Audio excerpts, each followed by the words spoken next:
Tracy returned from the parent meeting completely upset. It was an autumn evening. Drizzling rain and a cold wind pierced through her. But it was even colder inside. It hurt and was offensive, and the problem was not that her 13-year-old daughter Celeste did not understand math. No, that was a problem too, of course, but it needed to be fixed, not cried over. Besides, the class teacher whispered to Tracy the phone number of a good tutor for Celeste. In fact, Tracy's mood worsened when Celeste's teacher, Mrs. Bell, suggested organising an event for Grandmother's Day. All parents supported this enthusiastically. Some had one grandma, others had two. Tracy remained silent. She had no one to invite. Her husband's parents died several years ago. As for her mum and dad, well, the word dad never existed for Tracy because he wasn't in her life. And her mum? Here, it was more complicated. She was alive, but she didn't exist for Tracy.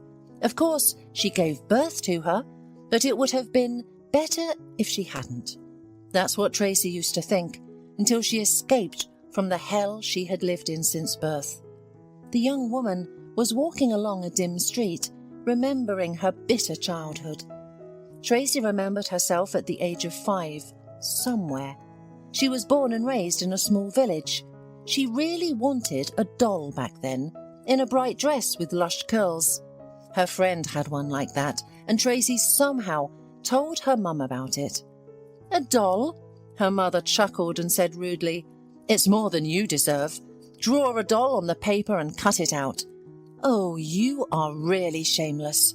Your mother feeds you, shoes you, and dresses you, and you're still not satisfied." The mother shouted a lot then, including insulting words towards Tracy. The girl didn't quite understand their essence, but she only understood that these were nasty words. Perhaps the softest one was brat, and throughout her childhood she heard it most often from her mother's own lips.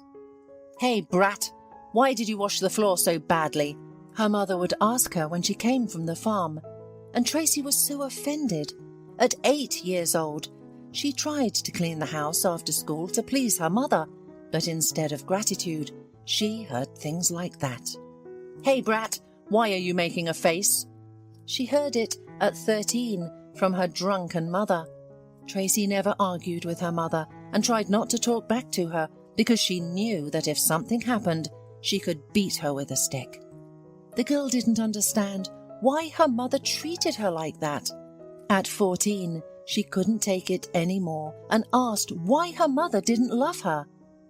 "But why should I love you?" Nina shouted angrily. "You've ruined my whole life." But Tracy couldn't understand what her fault was. She had lived only with her mother since birth. She didn't know her father. But can that be her fault? Neighbour Mrs. Shane, a kind old woman with whom the girl could discuss her problems, once told her a story about her mother. Nina was previously married to a calm and hard-working Sam. They lived modestly, both worked on the farm, and everything was good for them. But Nina couldn't get pregnant, and Sam really wanted a child. So Nina decided to cheat on him, thinking that it wasn't her problem. At that time, there were some workers in their village who were renovating a farm. Nina got involved with one of them. She thought no one would find out. Just a couple of times she would run off to a hotel with her lover near the farm canteen when Sam was out in the fields. But the affair dragged on, and her lover turned out to be a blabbermouth. And soon, almost the whole village knew their secret. Sam found out everything. He didn't try to work things out with Nina. He just gathered his things and left the village. Where and why, nobody knew. Later it was said that he was working up north and that he died when his tractor crushed him. Nina was lost at first. She even cried that her husband had left her, but then she calmed down. Meanwhile, her lover moved in with her. Only by winter did he go back to his family in the distant South City, and Nina was left to deal with the aftermath. She was able to conceive a child, but did she really want him now? Nina went to the hospital, but they sent her away. It was way too late to do anything except give birth. Then Nina decided to leave her daughter at the maternity ward. But what would people say? She was ashamed. So she returned to the village with Tracy from the hospital, but maternal love never appeared, and with each passing year, she grew to hate her own daughter more. She blamed her for the failed marriage, for Sam's death, and for the fact that no decent man wanted to marry Nina anymore. Eventually, she started drinking, and her anger toward her daughter only grew. "You, little girl, must be patient," Mrs. Shane admonished Tracy after her story. "A mother is a mother. You can't choose her. Soon you'll graduate and then go to town, where you'll find a room to rent and get a job, even if it's just cleaning floors at a cafe or a hospital. Your mother won't bother you then, but for now, endure." Tracy listened and nodded in response. She understood why Mrs. Shane was sending her to the town instead of the city. It was easier to live there without support, but how hurtful it was. Nina herself made a mess of things, but she blamed her daughter for everything, and maybe Tracy would have taken Mrs. Shane's advice, but one incident changed everything. One summer, Nina brought another boyfriend home who was also her drinking buddy. They drank and had fun in the kitchen, but then the man started shouting at Nina, saying that she was ugly and old and that her daughter was the real beauty. Tracy had just turned 17 at the time. She sat in the next room, huddled in a corner, afraid to move. Hearing these words, Nina got furious. She kicked the man out and then attacked her daughter with her fists. Tracy had dealt with her mother's abuse before, but this time Nina was completely out of control. She hit her as hard as she could. Tracy managed to escape and run to Mrs. Shane. The elderly woman comforted her, and they cried together. That night, Tracy decided to run away from the village. She didn't want to go to the nearest town, as Mrs. Shane had suggested. She knew her mother would find her there and never leave her alone. Tracy wanted to go to the city, especially since she read in the local newspaper at the post office about a recruitment for students, and they provided dormitories. Tracy snuck into her house at night. Hearing her mother snoring, she breathed a sigh of relief. She wouldn't wake up until morning for sure. She quietly gathered her belongings, documents, and went to Mrs. Shane to confess her plans to her. "Oh, you poor thing," sighed the elderly woman. "How will you get to the city, and how will you live there? You don't have any money." "No," admitted Tracy, "but I will try to sneak onto the train. I know people do it that way." "Uh-huh, they do," snorted Mrs. Shane skeptically, said, "and then the police catch them. Well, maybe you'll make it to the city. But do you have anything to live on when you get there?"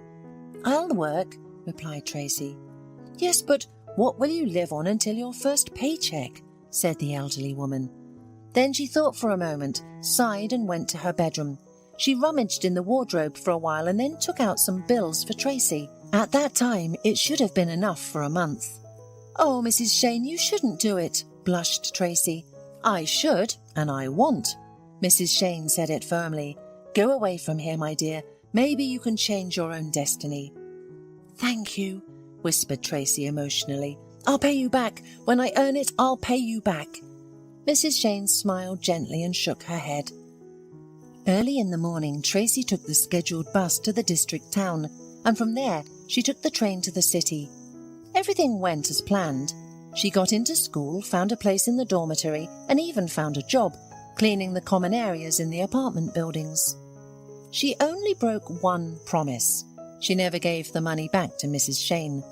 The kind-hearted woman died in the fall of that year. Tracy learned about this from her mother, who came to visit her daughter for the first and last time. It turned out that Mrs. Shane had told Nina where Tracy had gone. But Nina came not because she was worried about her daughter. No, she wanted to take Tracy home because she needed free labour to clean the house, look after the chickens in the yard, work in the garden, and do other chores. Fortunately, the school administration, seeing Nina and realising her secret motives, did not give her daughter back. Besides, Tracy firmly decided that she would never return to her mother. She had enough of her mother. Now she was alone and on her own. Yes, it was not easy for her at first in the big city, but Tracy tried her best. She studied and worked. She got a job at a factory after school and rented a tiny apartment with her friend.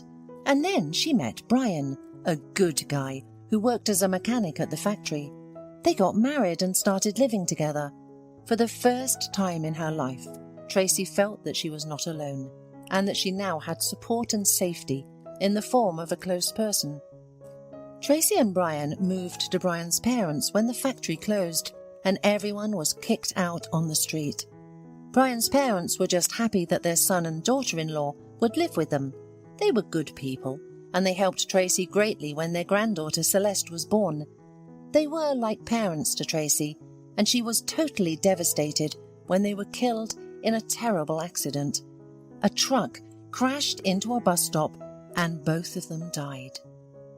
A lot of time has passed since then. Celeste had grown up. Brian had found a good job on a construction site, and Tracy herself worked as a salesperson in a grocery store. They led a simple life without luxury, but they were happy and satisfied. The most important things were the love and respect in their family. Tracy never thought that she would become a good wife and loving mother, as she had no role model growing up. But it turned out that way. However, Tracy tried not to think about her mother. All she knew was that Nina continued to live in the same village, drinking and not thinking about her daughter. If anyone asked about Tracy, Nina would cover her with foul language, saying that she was ungrateful and ran away, abandoning her mother. Tracy learned about this from her former classmate Helen, who still lived in the village and was Nina's neighbour. Her husband was a farmer who built a house nearby. Returning home from school, Tracy remembered all of this. Yes, I seem to have a mother, but I don't. She'd never seen Celeste at all. What kind of grandmother is she? Yes, it's a pity that Celeste will have to participate in the class event as little as possible. Others will sing songs to their grandmothers or read poems, and Celeste simply had no one to do it. She will be upset.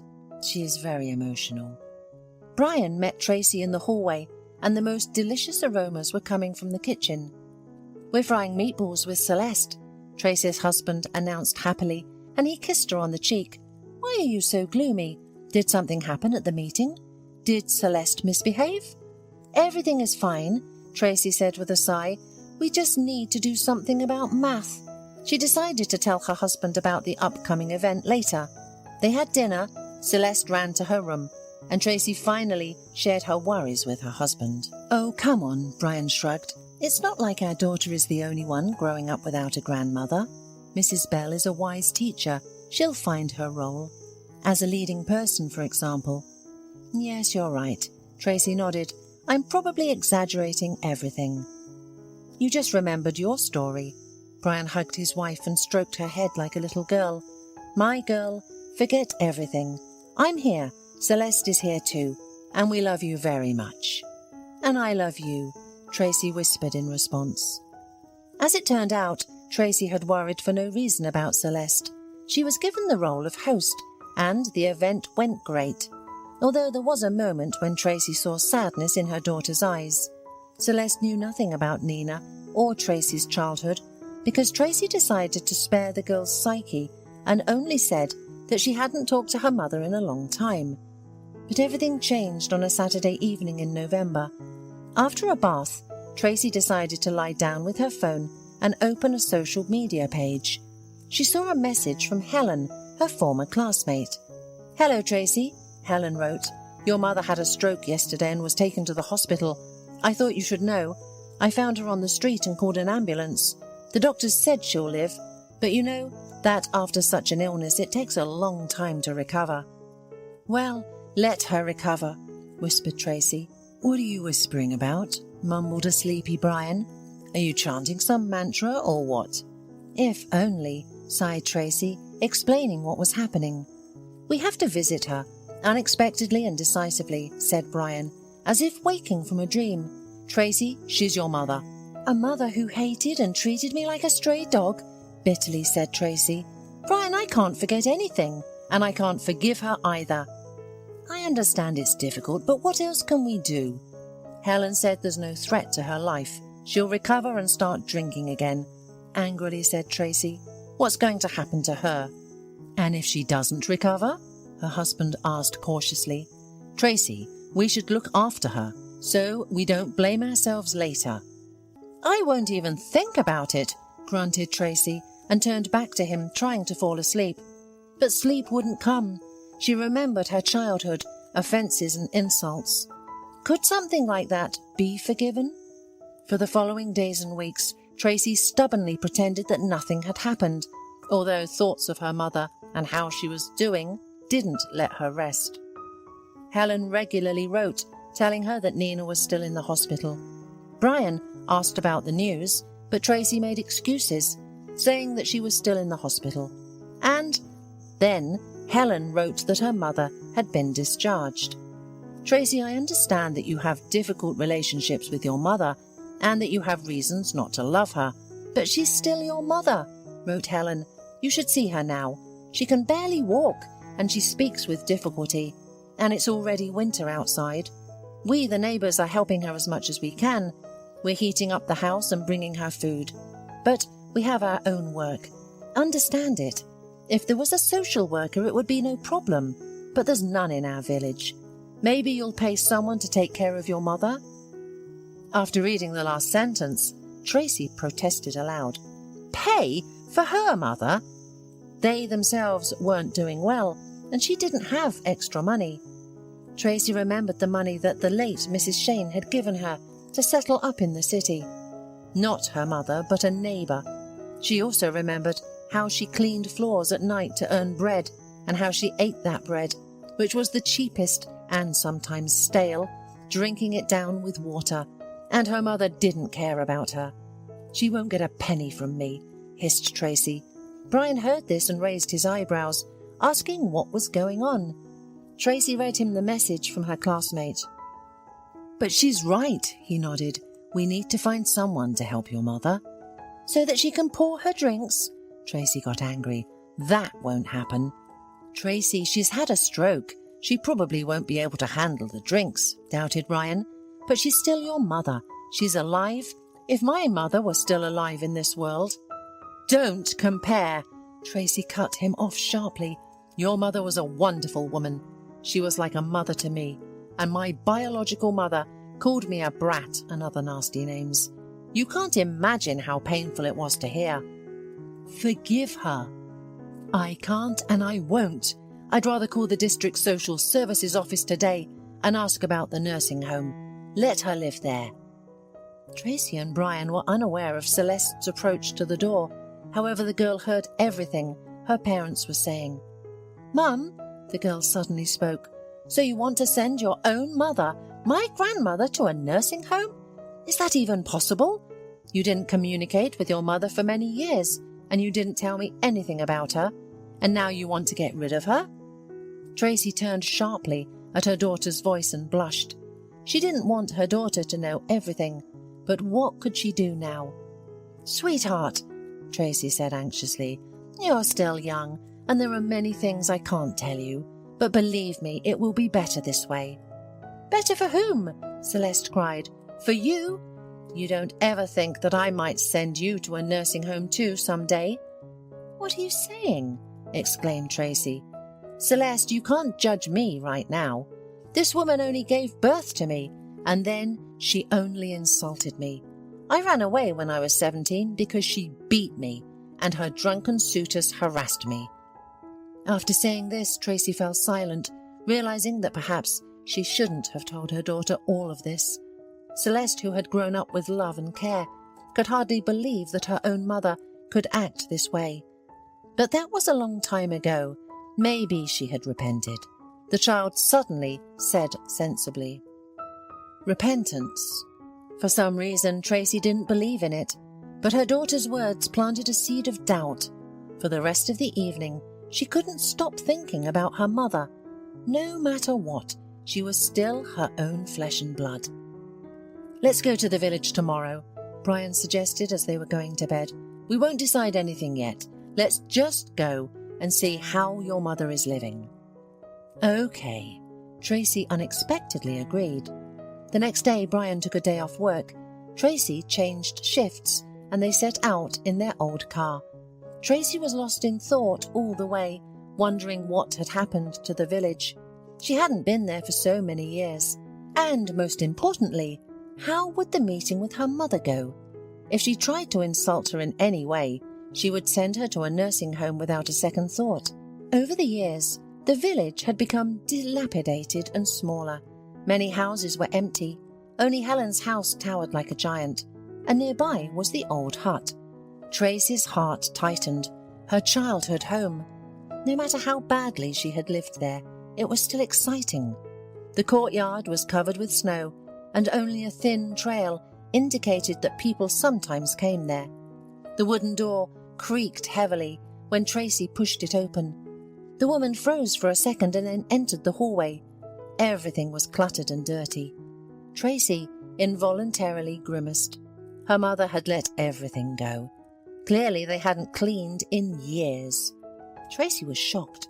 She touched the radiator. It was cold. The woman peeked into the bedroom, and she didn't immediately recognize her mother among the pile of rags on the bed. Finally, the pile moved, and Nina emerged from underneath. Her mother had become a complete old woman, thin and yellowed. Tracy felt sorry for her for some reason. She wanted to chase away that feeling, but she couldn't. "Hello, Mum," Tracy whispered quietly. Nina muttered something in response, then pushed aside the rags and sat down on the bed with difficulty. "Tracy," she said, barely audible. Did you recognize me?" asked Tracy in a trembling voice. "Of course, my dear," Nina replied, more clearly but slowly. "It's just that I didn't expect to see you." "But I came. Meet my husband, Brian." Brian nodded in response, visibly confused by what he saw. "You also have a granddaughter," added Tracy. "Her name is Celeste." "I know," Nina happily smiled. "Helen told me and showed me a photo on her phone." "I see," Tracy replied dryly and harshly. "So tell me what happened to you. Have you drunk yourself to a stroke?" She sat on a stool, brushing off the dust, and looked into her mother's faded eyes. Nina shrugged and lowered her head. "You're right, my daughter. I'm to blame for everything," she muttered, and then she sobbed and burst into tears. "Tracy, forgive me," she said, wiping her tears from her wrinkled face with a trembling hand. "I'm so guilty in front of you. This is my punishment for mistreating you. I only recently realized how wrong I was. I took out my grievances on you and drowned the pain in alcohol. I ruined my life with my own hands." Tracy listened to her mother and remained silent. She suddenly realized that there was no resentment, only pity for this unhappy old woman. "Okay, Mum, that's enough tears. Let's get ready." "Where to?" "To the nursing home. Helen told me it was the only place for me." Nina lowered her eyes and fell silent. "No," Brian suddenly broke the silence. "We'll go to our place. We have 3 bedrooms in our apartment. There's space enough for everyone, and you can't be left unattended." Tracy looked at her husband with surprise. After all, he was always a wise and kind man. Perhaps that's why she loved him. "Just remember my words. If you drink and are rude, I won't put up with it," she told her mother. "I understand. I won't do anything bad anymore. I'll listen to you in everything," Nina whispered, and then added, "Thank you, and forgive me." Tracy didn't say anything in response. They collected Nina's meagre belongings with Brian, put the old woman in the car, locked the door to the house, and set off for the city. Tracy drove, occasionally glancing at her silent mother in the back seat, and realized that she was doing everything right, as a human being should. There is a time for everything in life. Yes, not everything can be forgotten, but you have to learn to be wiser. Tracy closed her eyes. Ahead was the road home, and then a long journey of forgiveness. Hola, suscríbete a Historias Vitales para no perderte nuevas historias. Mi esposa había estado trabajando en su proyecto especial durante 4 meses ahora. No era su proyecto personal, pero ella era la persona principal y responsable de su éxito. El proyecto estaba diseñado para salvar a su empresa, Bixler Enterprises. Los últimos 4 meses habían sido difíciles porque se vio obligada a trabajar duro. Era importante tanto para ella como para la empresa. Había una buena posibilidad de que Bixler Enterprises quebrara si el proyecto no se completaba. Sarah tenía una licenciatura de Albrecht y un MBA de Wharton. Era la más inteligente de la familia. Yo empecé a trabajar como mecánico de autos justo después de la secundaria y después de 21 años seguía siendo mecánico de autos. No me importaba porque me gustaba el trabajo y pagaba bien. Era suficiente para pagar la universidad de Sarah y criar a 2 hijos. No vivíamos lujosamente, pero estábamos bien. Los niños ya se habían mudado, y las cosas iban bastante bien con nuestros ingresos. Sarah quedó embarazada 3 meses después de casarnos a la edad de 18 años. Durante los primeros años de nuestro matrimonio, vivimos con mis padres. Ellos tenían una gran casa vacía ya que 4 de mis hermanos se habían mudado. Eso significaba que teníamos una niñera mientras Sarah completaba sus primeros años de universidad. Debido a 2 embarazos, la carrera de 4 años le llevó 6 años completarla. Fue difícil, pero lo logró. Siempre tuve trabajo y nunca me faltó trabajo extra si lo necesitaba. Después de que Sarah se graduó de Wharton, alquilamos nuestro propio lugar. Tuvo ofertas de trabajo de varias empresas grandes, pero todas requerían que nos mudáramos. A mí no me importaba, pero Sarah quería quedarse cerca de casa. Por eso decidió trabajar en Bixler Enterprises. Pagaba bien, pero lo más importante, le daba responsabilidad y la oportunidad de avanzar. Sarah era una empleada trabajadora y dedicada. La presentación es el jueves en el Hotel Thyssen en Filadelfia. Tomé unos días libres en el trabajo para ayudarla según fuera necesario. Al final, todo lo que logré fue hacerle algo de comer cuando llegaba a casa.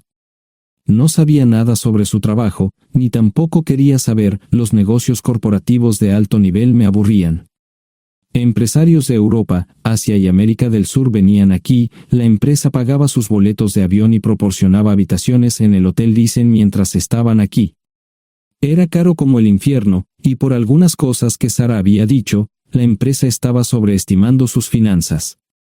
Su presentación era importante para ella, para la empresa y para más de 200 empleados. Hasta el martes por la noche, todo iba bien. Sarah llegó a casa con un traje nuevo, un traje gris con una blusa blanca. Desplegó todo lo que necesitaba en la cama de la habitación de invitados. Cuando se trataba de la limpieza de la casa, ella era normal, pero cuando se trataba del trabajo, era meticulosa. No entendía por qué necesitaba sacar su ropa interior de lujo, pero no dije nada. Además de su traje para la presentación, tenía varios vestidos de cóctel lindos para eventos sociales antes y después del evento. Siempre había evitado tales eventos, pero me sentía obligado a ir con ella si ella quería que lo hiciera. Me agradeció la oferta, pero dijo que no era necesario. Todos los materiales y equipos que necesitaba estaban guardados ordenadamente en el maletero de su Volvo. Antes de salir del trabajo, ella misma conducía el coche para asegurarse de que todo estuviera en perfectas condiciones. Tenía todo el día miércoles para prepararse y toda la noche del miércoles para socializar con sus invitados. Sarah era tan buena en lo que hacía que sentía que habría sido mejor si simplemente me hubiera mantenido alejado de ella.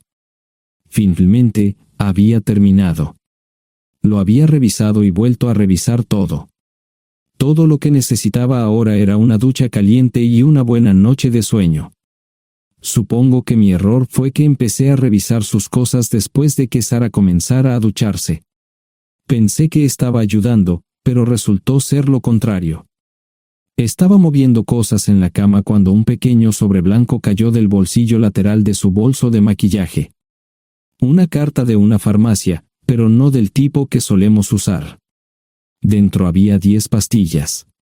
No tenía idea de qué era, Pren, y las instrucciones eran confusas. Si es necesario, tomar una pastilla y luego una segunda pastilla 12 horas después.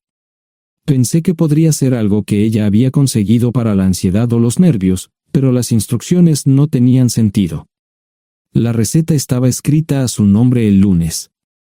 Volví a poner el sobre en su lugar mientras ella terminaba de ducharse. Decidí que quería saber más sobre Pren antes de contarle sobre ello. Por supuesto, si lo mencionaba, significaría que estaba revisando sus cosas. Odio los dilemas. Mientras Sara se preparaba para dormir, fui a nuestro ordenador doméstico y busqué. 10 minutos después, me uní a mi esposa bajo las sábanas. Pasé toda la noche despierto, preguntándome por qué mi esposa había recogido una receta para la píldora del día después, especialmente después de que me hicieran una vasectomía hace 10 años. A la mañana siguiente, me levanté temprano, pero no estaba descansado. Di un largo paseo, esperando que despejara mi mente. Me dirigí hacia casa con reticencia, temiendo lo que podría hacer o decir cuando llegara allí. Mi hijo Joe se unió a la Marina después de la escuela secundaria y estaba en su primer año en San Diego. Nuestra hija Gloria se casó con su amor de la infancia el año pasado y acababa de mudarse a Dallas. Eso dejaba solo a Sara y a mí. Echaba de menos a los niños, pero esperaba envejecer con mi esposa. Ella era la única mujer que me había interesado, y ahora todo estaba. Si Sara estaba teniendo una aventura, lo ocultaba bien. Por supuesto, nunca la vigilé. Nunca miré sus correos electrónicos o llamadas telefónicas. No tenía razones para hacerlo. No tenía forma de saber qué estaba haciendo en el trabajo o después del trabajo. Confiaba en ella completamente. Ion, ¿dónde demonios has estado? ¿Quieres huevos o algo? No, solo café. No me sentía con muchas ganas de hablar. ¿Qué pasa, cariño? Solo son 3 días. Puedes venir si quieres, pero te aburrirás como una ostra. No, realmente no quiero ir, pero odio dejarte sola. Me preocupo cuando no estás aquí. Es muy dulce, querido, pero estará bien. No voy a salir del hotel en todo este tiempo. Pasaré la mayor parte del día asegurándome de que la sala de conferencias esté lista, y esta noche tendré una agradable charla con nuestros posibles clientes. Mañana, probablemente ni siquiera tendré la oportunidad de ir al baño. Llegaré a casa lo más temprano posible el viernes, te prometo un gran fin de semana si sabes a lo que me refiero. Todo eso suena bien, pero no puedes culparme por preocuparme. Soy un mecánico de autos, y tengo una esposa hermosa y exitosa. A veces tengo la sensación de que estás menos interesada en mejorar nuestra situación familiar que en avanzar en tu carrera. Detente, maldita sea, Ion. Siempre he respetado lo que haces para ganarte la vida y nunca he insinuado lo contrario. Criaste a 2 grandes niños y me pusiste a través de la universidad. Eres un gran esposo, un gran padre y un buen proveedor, y nunca olvides eso. Terminé mi café mientras ella recogía la mesa. ¿Quieres que te llame? No, no es una buena idea. Tendré el móvil apagado, y voy a apagar el teléfono de la habitación por la noche para poder dormir. Te llamaré siempre que pueda. La ayudé a cargar el coche, era tan meticulosa con eso como con todo lo demás. Trabajando, le llevaría 3 horas llegar al Hotel Dicen. Me quedé en el porche y la vi marcharse. No me molesté en preguntarle por las pastillas. Pasé el resto de la mañana en el porche. No recuerdo haberme preocupado tanto como ahora. Me sentía pequeño e insignificante. Me sentía fuera de mi liga. Era un tipo de pueblo con un trabajo mediocre y una esposa exitosa. Era una combinación equivocada. Debería haberlo notado antes. Me sentía estúpido. El mejor traje que tenía era una chaqueta azul y un par de pantalones. Al menos tenía algunas corbatas, aunque tenían 10 años de antigüedad. Acababa de terminar de vestirme cuando sonó el teléfono fijo. Oye, cariño, solo quería avisarte de que llegué bien. ¿Tuviste un buen viaje? Supongo que el tráfico no estaba demasiado denso. Estuvo bien. Te llamaré esta noche. Ahora tengo que irme. Estoy en la habitación 714, Sara. Puedo estar en casa de mis padres o en la de mis hermanos esta noche si quieres llamarme a mi móvil. De acuerdo. Suena el teléfono móvil. Te quiero, tengo que irme. Me tomé mi tiempo para llegar a Filadelfia. No fui directo al Lisen, primero me detuve y compré un filete con queso. Prometí hacer una larga noche. No estaba seguro de qué iba a hacer. Estacioné en el garaje del hotel y simplemente esperé. Tarde o temprano, tenía que entrar en el hotel. Simplemente no podía decidir cuándo hacerlo. El sonido de mi teléfono celular me ayudó a tomar mi decisión. Ion, solo quería avisarte de que todo se ha arreglado. Ahora voy a bajar para encontrarme con algunas personas y cenar. No olvidaste nada, ¿verdad? No, todo está bien. Tengo todo en mi habitación para mañana. ¿Necesitas algo? No, Ion, relájate. Voy a apagar mi teléfono. Te llamaré mañana por la mañana. ¿De acuerdo? Ríe, diviértete. No es divertido, Ion, es trabajo. No parecía estar demasiado fuera de lugar. El vestíbulo, el restaurante y las salas de conferencias estaban llenos de gente, así que pude pasar desapercibido. Había un folleto pequeño y bonito que mostraba el diseño de todas las habitaciones del hotel. Me paseé por las diferentes habitaciones y me detuve en las paredes, mirando alrededor entre la multitud. No tenía ni idea de qué haría si Sara me veía. Lo averiguaría si y cuando eso sucediera. Encontré un tablero de eventos que enumeraba todas las habitaciones que estaban siendo utilizadas por los diversos grupos. Bixler Enterprises no tenía habitaciones disponibles para el miércoles por la noche. Esto me pareció interesante. Sara había dicho que no iba a salir del hotel, pero ahora no estaba tan seguro de eso. Había 3 comedores, familiar, informal y de alta cocina. A Sara no le gustaba mucho cenar con niños, así que fui primero al comedor informal. Solo me llevó 5 minutos asegurarme de que no estaba allí. Tuve mejor suerte en el salón gourmet, era una acogedora mesita encajada en la esquina, el tipo de mesa que la gente reserva para tener un encuentro privado. Sara llevaba un vestido de cóctel negro con un escote pronunciado y perlas, se veía elegante y su acompañante parecía apreciarlo. Conocía a algunas personas con las que trabajaba Sara, y él no era una de ellas. Me resultaba familiar, pero no había forma de que pudiera recordarlo. Había muchas sillas libres, así que no tuve problemas para cruzar la sala. Había velas y pequeños candelabros de cristal en las mesas. Apagué la mía y le dije al camarero que me molestaba por el glaucoma. Pedí el plato de pollo de siempre y me acomodé. El camarero me sirvió el café por tercera vez. Disculpe, el tipo en la mesa de enfrente me parece muy familiar. ¿Sabes quién es? Sí, ese es Malcolm Eugene Foote. Es miembro del Consejo Municipal, se espera que se postule para el Congreso en los próximos años. ¿Es esa su esposa con él? Es muy bonita. No, esta es la primera vez que la veo. Siempre usa esa mesa para señoras especiales, si me entiende. Simplemente le sonreí y pedí la cuenta. Nunca había visto a Sara tan sensual con un hombre antes. Parecía captar cada palabra que decía, como si fuera Dios o algo así. No estaban haciendo nada inapropiado, pero tampoco era platónico ni profesional. Cuando me fui, estaban terminando su segunda botella de vino. Ahora entendía por qué se había llevado su lencería elegante. Me acomodé en una esquina del vestíbulo para que no me vieran. 10 minutos después, salieron del restaurante. Ella le tomaba la mano mientras caminaban por el vestíbulo hacia el ascensor.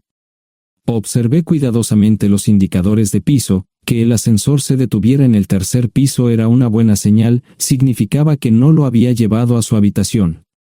Era una mala señal cuando el ascensor no llegaba al séptimo piso, significaba que ella fue a su habitación. Por si acaso me equivocaba en algo, me senté en el vestíbulo y observé el ascensor durante 1 hora. La gente entraba y salía, pero Sara no estaba entre ellos. Saqué mi maleta vacía del coche y me dirigí al mostrador de recepción. Aunque podía demostrar que era su esposo, me costó trabajo conseguir una tarjeta llave. Se dieron después de llamar a la habitación, pero nadie respondió. Finalmente, estaba en camino a la habitación 714 con la tarjeta llave. Ni siquiera encendí las luces al principio, simplemente me senté en la oscuridad de la habitación durante más de 1 hora. No fue difícil asegurarme de que no regresara a la habitación. Primero, empacé todas sus ropas y pertenencias personales. No dejé nada atrás. Revisé el paquete de Preven, todavía quedaban 10 pastillas en el tocador. De manera muy ordenada, estaban todos los artículos que necesitaría para su presentación al día siguiente. Comencé a llenar la maleta. Había 24 carpetas promocionales especialmente encuadernadas y otras 20 carpetas regulares, todas ellas fueron a la maleta. Un proyector digital fue lo siguiente, seguido de una computadora portátil. Tomé su bolso y su celular, que había dejado en la habitación. Todo lo que tenía consigo era un bolso de mano y probablemente un tubo de lápiz labial. Di una vuelta por la habitación tan cuidadosamente como lo hizo ella para asegurarme de no perder nada. Una vez satisfecho, dejé las llaves del coche y mi anillo de bodas en el tocador. Aparte de esos 2 objetos, la habitación estaba completamente vacía. El ascensor se dirigió directamente al estacionamiento, no tuve problemas para llevar 2 maletas, y 20 minutos después, estaba en la autopista rumbo al norte. Pasaban las 3 de la madrugada, no tenía idea de que había pasado tanto tiempo. 1 hora o 2 después, sonó mi teléfono celular, la identificación de llamadas mostraba el número del Listen. ¿Ion? Sí, ¿dónde estás? Estaré en casa pronto. Eso fue todo lo que dije. Hubo silencio en el otro extremo de la línea. Los vendedores tienen un viejo dicho, el primero que habla pierde. Pareció una eternidad antes de que ella hablara. Ion, lo siento. No preguntó nada y simplemente colgó. Apagué mi teléfono, era obvio que había regresado a su habitación.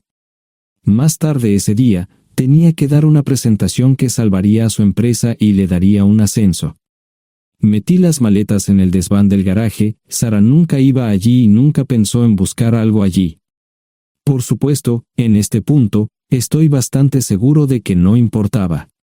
Primero, recogí todas mis ropas y pertenencias personales. La mayoría de los hombres tienen sus propias herramientas, generalmente es un requisito para el trabajo. Pasé por la tienda, cargué las mías en el Subaru y recogí mi último cheque de pago. Para entonces, los bancos ya estaban abiertos, no tuve que hacer ninguna manipulación financiera complicada. Simplemente retiré todo el dinero de mis cuentas. Almorcé en Hagerstown, Maryland. Tenía suficiente dinero para vivir durante unos años, pero sabía que estaría buscando trabajo muy pronto. Sara y yo éramos parecidos en eso de que a ambos nos encantaba trabajar. La voy a extrañar. Pasé un par de horas en las cuevas del Uray y alquilé una habitación cerca de Whitewell. No tenía idea de qué iba a hacer. Era sábado, y me encontré sentado en el acuario de Chattanooga, observando la naturaleza que nunca había visto antes. Pasé unas horas simplemente relajándome y decidí que era un buen lugar para estar. Compré un pase anual para el acuario y, para la hora de la cena, tenía un lugar donde quedarme. Era un remolque móvil en el parque, pero estaba amueblado y era económico. No necesitaba mucho. La primera cosa que haría el lunes por la mañana sería conseguir un trabajo. Un buen hombre de mantenimiento siempre puede conseguir un trabajo, especialmente si está dispuesto a trabajar duro. Podría permanecer discreto hasta que fuera el momento de renovar mi licencia de conducir o las etiquetas del coche, me preocuparé por eso cuando llegue el momento. El domingo por la tarde, llamé a Gloria. Me sentí obligado a informarle sobre lo que estaba sucediendo, pero Sara ya se lo había contado. Fue bastante franca con Gloria sobre lo que había pasado, dijo que había engañado, que la sorprendí, que me fui y que ella perdió su trabajo. Me sentí mal porque ella perdió su trabajo, pero ese era el precio que tenía que pagar. Le pedí a Gloria que le dijera a Josh lo que estaba sucediendo la próxima vez que hablara con él. También le dije que la llamaría aproximadamente una vez al mes para verificar cómo iban las cosas. No le dije dónde estaba. Para el mediodía del día siguiente, tenía un trabajo. En realidad, estaba a poca distancia del parque de remolques, con el Waffle House a mitad de camino. ¿Qué más podría querer un hombre? No sé cómo manejaron el papeleo, pero me estaban pagando $20 por hora sin hacer preguntas. Estaba feliz, y ellos también. Ni siquiera tendría que tocar el dinero que traje conmigo. Unos 2 meses después, Gloria me informó que Sara se había mudado de la casa y estaba viviendo con sus padres. Gloria no sabía nada más, pero estaba feliz de que estuviera estable y le estuviera yendo bien. Josh me llamó desde San Diego solo para informarme que iba a hacer un crucero. Era técnico en aviónica en un portaaviones, intentó explicar qué hacía exactamente, pero estaba más allá de mi comprensión. Nunca supe mucho sobre cosas técnicas. Ambos tuvieron cuidado de no decir nada malo sobre su madre, aprecié eso. Después de eso, todo siguió como siempre. Comencé a hablar con Gloria al menos semanalmente, Josh y yo comenzamos a enviar correos electrónicos regularmente.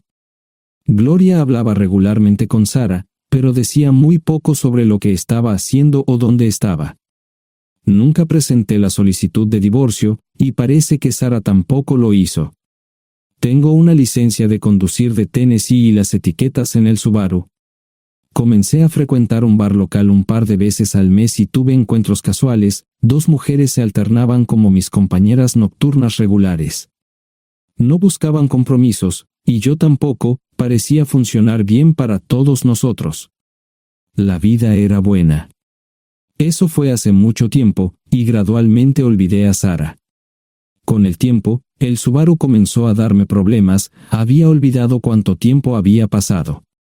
Tenía más de 200,000 millas. Estaba reflexionando sobre esto con una jarra de cerveza un día cuando me di cuenta de que habían pasado casi 5 años desde que me fui de casa. Mantuve un contacto cercano con ambos hijos, Gloria ya tenía 2 hijos propios en este momento y quería que los visitara. Josh casi se casó con una mujer tailandesa, pero en el último momento, se negó. Por lo general, trabajaba 6 días a la semana y usaba el domingo para recuperarme del sábado por la noche, no había ninguna buena razón para que alguien llamara a la puerta de mi remolque a las 6 de la mañana de un viernes. Su grosería fue recompensada por un hombre medio desnudo abriendo la puerta, los calzoncillos del día son repugnantes, y la dama en la puerta, juzgando por la expresión en su rostro, estuvo de acuerdo conmigo. Ella apartó la mirada, pero su compañero no parecía impresionado. Norm habría usado pantalones, pero en un momento como este, los invitados me molestaron. Estamos buscando a John Terrell. No los conozco. Me llamo David Simmons, y esta es mi esposa Mara. Tenemos un problema y esperamos que nos puedas ayudar. Lo siento mucho, no trabajo a altas horas de la noche. Si necesitan algo relacionado con su auto, tendrán que ir a la tienda. Esto provocó varias miradas en blanco y finalmente una respuesta. No tiene nada que ver con tu trabajo, es más un problema personal. ¿Podemos entrar? El interior del remolque lucía desordenado, rara vez tenía invitados, así que rara vez lo limpiaba. Incluso mis novias insistían en que fuéramos a su lugar. Hagan como en su casa, déjenme ponerme los pantalones enseguida. Al entrar en el dormitorio, dejé la puerta abierta solo para mostrarles lo hospitalario que soy.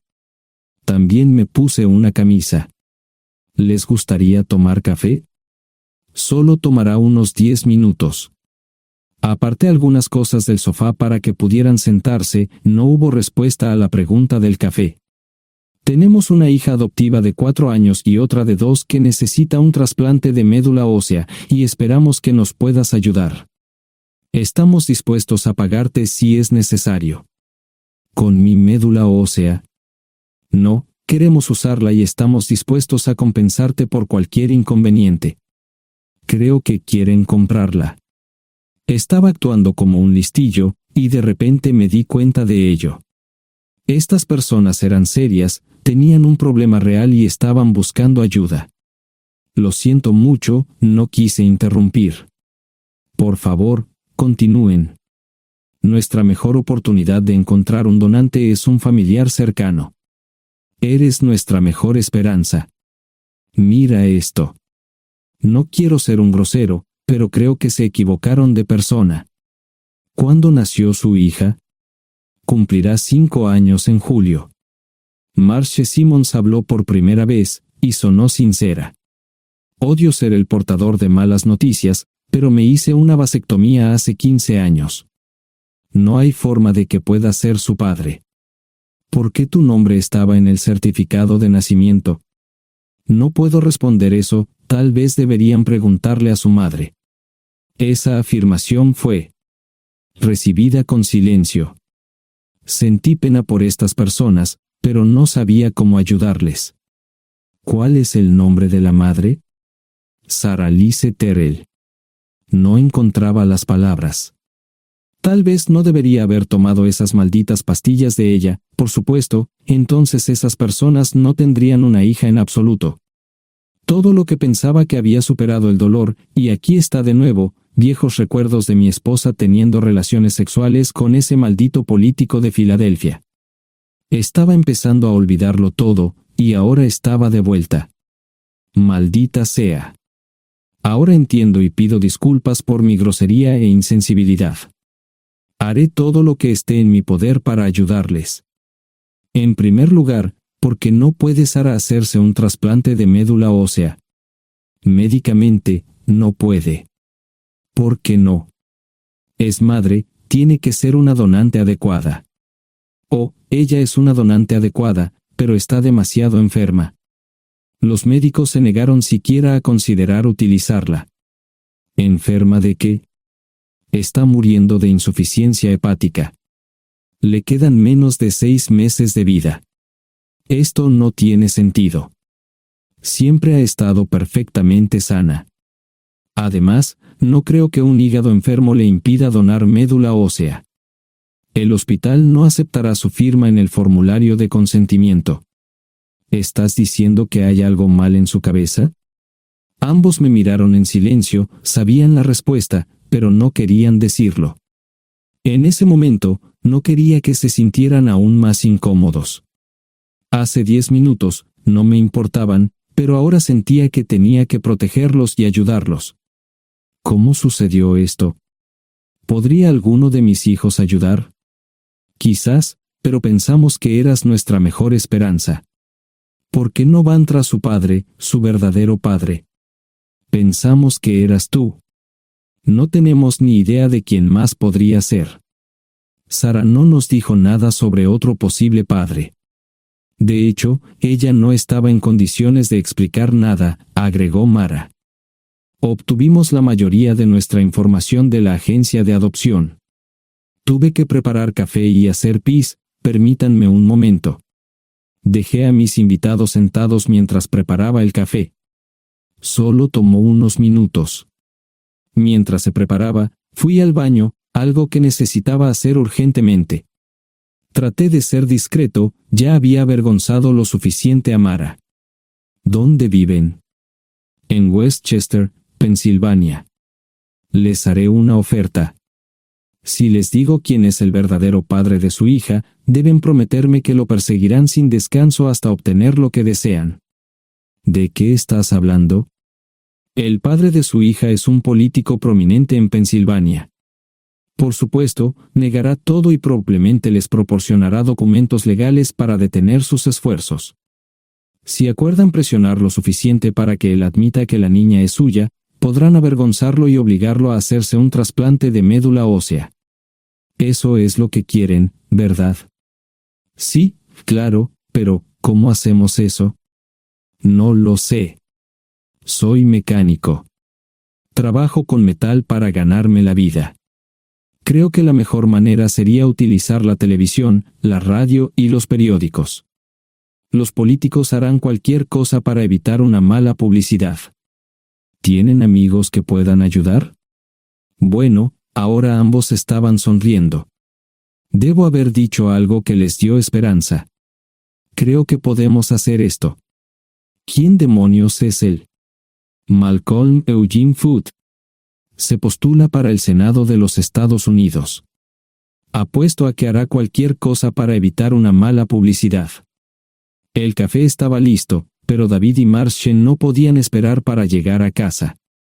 Antes de irse, les dije cómo ponerse en contacto con Gloria y Josh en caso de que los necesitaran. Estaba seguro de que ayudarían. También les pedí que me dijeran dónde estaba Sarah. Probablemente estaría en Pensacola antes de que ellos regresaran a Westchester. Me corté el pelo y compré una camisa nueva.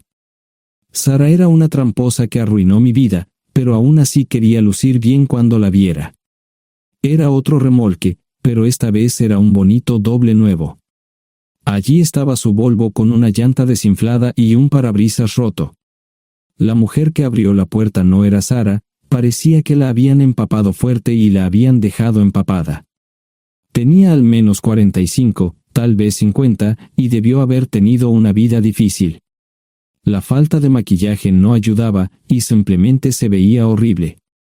No tuve la oportunidad de abrir la boca. Caray, si no es John Terrell. Nunca esperé verte aquí. Tuve que usar la vieja línea, me estás poniendo en desventaja. Sherry Hart. Pasa, entra. ¿Quieres una cerveza? No, pero gracias. Estoy aquí para ver a Sarah. Sherry cruzó la habitación y se detuvo en el buffet del comedor. Aquí está, John. Mírala todo lo que quieras. Su mano señalaba una urna de latón que estaba en el centro del buffet vacío. Supongo que llegué demasiado tarde. No me moví, solo me quedé mirando el contenedor frente a mí. ¿Puedo tomar una cerveza ahora? Sarah se mudó a Pensacola después de dar a su bebé en adopción. Compró el remolque con el dinero que recibió de Bixler Enterprises después de que la despidieron. Tenía una participación en las ganancias, 401k, y vacaciones y días de enfermedad. Eventualmente, consiguió un trabajo en una fábrica local de prendas de vestir donde trabajaba en el departamento de envíos. Allí fue donde conoció a Sherry. Sherry alquilaba una habitación de Sarah. Cada centavo que Sarah ganaba iba para el alcohol. Empezó con vino y gradualmente pasó a bebidas más fuertes, las más baratas. Eventualmente, perdió su trabajo debido a su alcoholismo y se vio obligada a usar sus ahorros. Nunca salió con nadie ni salió a ningún lado. Sherry se quedó con ella, pagó sus servicios públicos y compró alimentos que Sarah no comía. Le llevó más de 3 años quitarse la vida. Increíblemente, ella tenía un testamento y me dejó un doble remolque y un Volvo. Sherry explicó que Sarah estaba tan angustiada por lo que había hecho que simplemente se rindió. No intentó evitar el embarazo ni siquiera terminarlo. La adopción se había arreglado meses antes de que naciera el bebé. Nunca volvió a trabajar, excepto en los trabajos clandestinos que hacía mal. Sherry dijo que Sarah no parecía tener ambición ni propósito en la vida. Sarah hablaba mucho de mí pero tenía miedo de intentar contactarme. Gloria le dio mi número, pero nunca me llamó. Era como si su aventura de una noche la hubiera lastimado más a ella que a mí. Estuve allí durante 2 semanas y luego vendí el remolque de Sherry por $1 y obtuve $3,000 por el Volvo. 2 días después, estaba en Westchester visitando a mis nuevos amigos David y Marshall. Malcolm Eugene Foote resistió al principio, pero David y Marshall lo presionaron hasta que cedió. Insistió en pruebas de ADN, que demostraron que era el padre. Para salvar la cara, más o menos lo obligaron a someterse a un trasplante de médula ósea, que fue exitoso. La carrera política y la vida familiar de Malcolm no dejaron una impresión favorable. Su caída en las encuestas fue tan rápida que el partido lo reemplazó por otro candidato unos meses antes de las elecciones. Su esposa solicitó el divorcio y fue muy pública al respecto. Sara y yo estamos viajando ahora a Dallas para ver a Gloria y a mis nietos. No sé cuánto tiempo mantendré a Sara conmigo, probablemente hasta que tenga a alguien.